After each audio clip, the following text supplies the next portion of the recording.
After months of brazen, violent crime, the government has announced a crackdown on gangs, promising to hit them where it hurts. The changes include an increase of police powers to seize gang property, expand search warrant powers and making it a crime to discharge a gun with intent to intimidate. That's basically firing a warning shot. Gang warfare, though, is not the only very visible crime impacting our communities. As we know, there's been ram raids and now a spate of smash and grabs. Yesterday on AM, we spoke to jewellery store owner Thabet Haradine and asked how his staff were feeling after his store was targeted earlier this week. Well, she was indeed devastated until yesterday when I saw her. She immediately broke down with crying. She's a young lady to be, threatened to be hammered on her head. It's not a joke. I've lived in 4 countries at least, and I've never ever seen so unsafe like the last 2-3 years in New Zealand.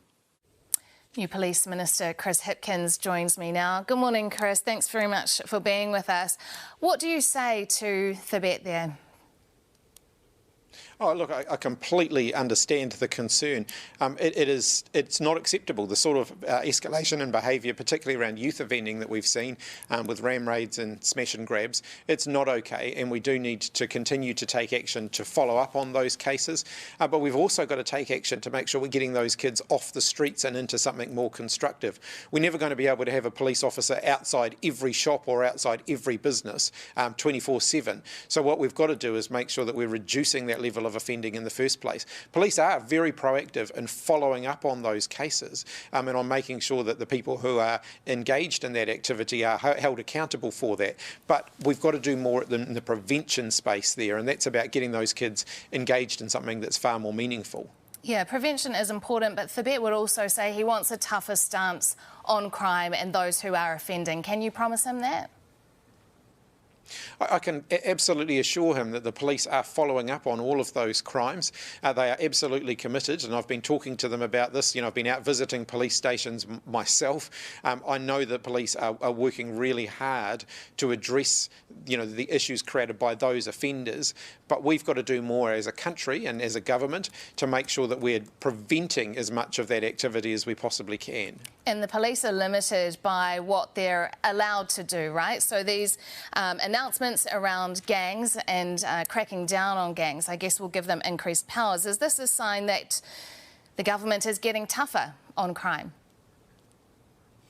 I reject the tougher on crime terminology. I don't think it really means anything. It's easy to talk tough. Actually, what you've got to do is look and say, where are the gaps in the law? What are the extra tools that we can give police that will actually make a difference? Because we've seen tough talk before that hasn't actually resulted in tougher action. So, think about crushing cars, for example.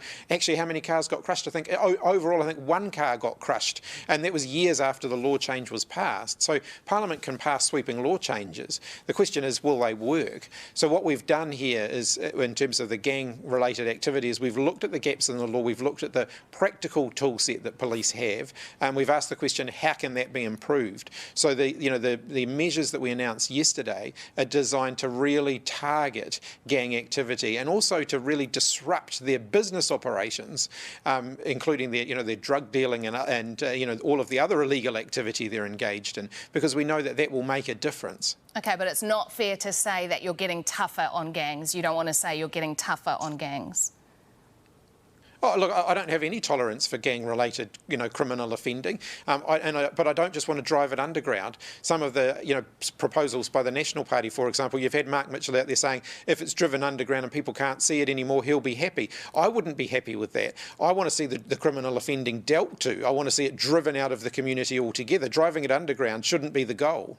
OK, so how do we, just to go back to Thabet, how do we manage this spate of smash and grabs and ram raids? When are we going to see more measures that will prevent that? We're working through a variety of issues at the moment. Gang offending is the one that we made the announcements on yesterday.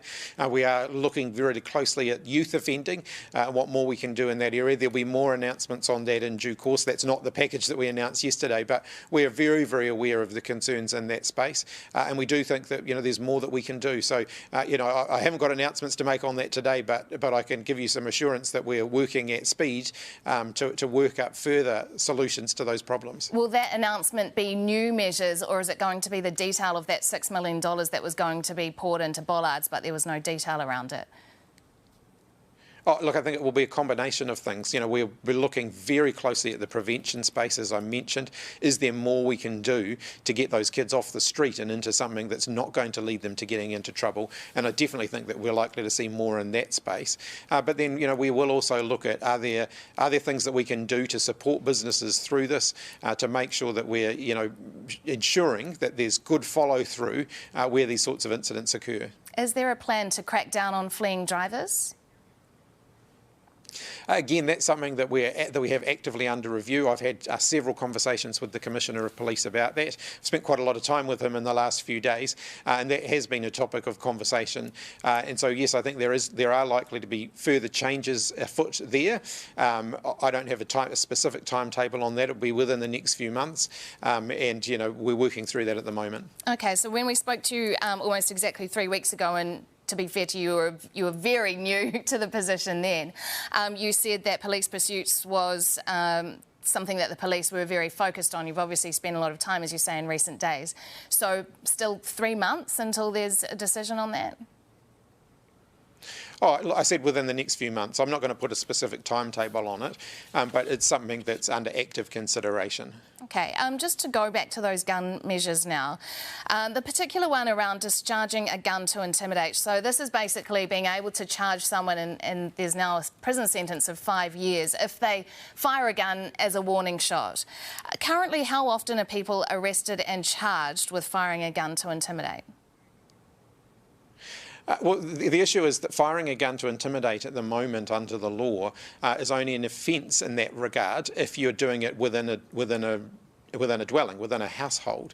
And it's a gap in the law, and it's a gap that we're closing. There are other offences that the police can use, including intimidation, so the broader offence of intimidation, dangerous use of a firearm. There are various other things that police can use, but the penalties aren't as severe. So this is quite a severe penalty, up to 5 years in prison, because it's a serious offence. You know, driving past someone's house and firing a gun through their window may be designed to intimidate. It's dangerous, and it's also completely unacceptable. It is a serious offence, and it should be treated as such, and that's why we're creating that additional offence, and we're with a quite a steep penalty, up to 5 years in prison for it. How often do you think, or how practical is it that police would actually be able to be there at the time that that happens in order to arrest and charge somebody?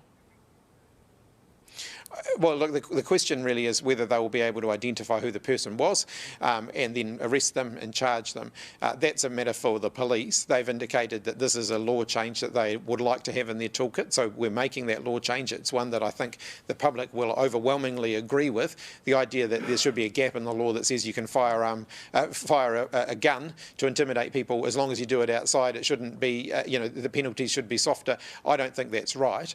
In fact, firing a gun to intimidate people isn't okay wherever you're doing it, and so this penalty makes it very, very clear that we will provide the police more tools to deal with that sort of behaviour. Critics might say that to have real impact on being able to make some kind of impact on gangs and their ability to gather would be to bring in measures around dispersal, and so being able to actually break up gangs, disperse them when they are gathering. I know that was under consideration. Why did you decide not to go there?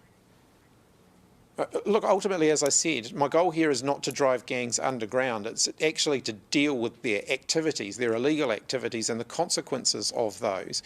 Driving them underground isn't going to make the problem go away. So,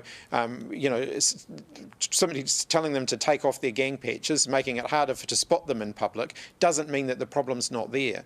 Things like going after their money laundering, so that so that we can stop them being able to buy the drugs that they make so much money off in the first place. That has the potential to make a difference.